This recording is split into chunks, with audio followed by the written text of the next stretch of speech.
Dead people talk to me. A guy decides to go into battle. It could be anywhere, an office, a classroom, a stadium, or in Agamemnon's case, a well-walled city that's on the other side of a treacherous sea. Well, what do you think you do for a living? You wake the dead. You make Abraham Lincoln and Jackie Robinson and Louis Armstrong come alive. Who do you think you're really trying to wake up?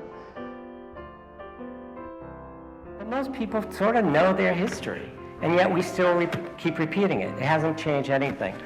And this is something I've sort of learned from the characters, that it's really that we don't feel our history. Countless slave catchers caused me more trouble in a day than most of you experience an entire lifetime. To them, I'm eternally grateful, because they helped me fulfill my life's mission.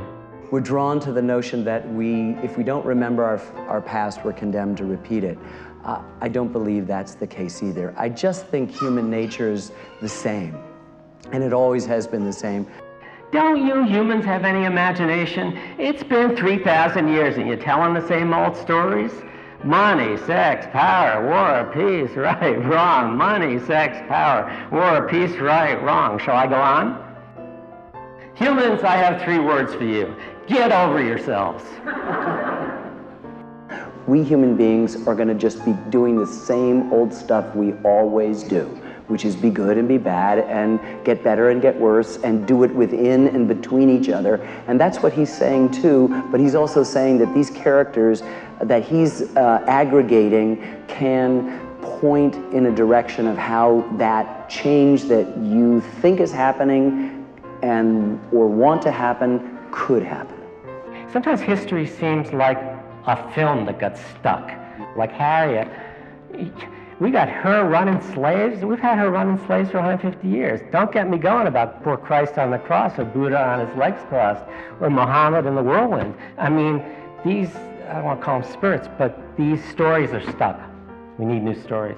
We hope that we can somehow dissolve the arrogance we in the present always impose on the past. That is, by the virtue of the fact that we've survived here, that we somehow know more than those who went before us, that we live fuller lives, that we feel much fuller than they did then, and nothing could be further from the truth.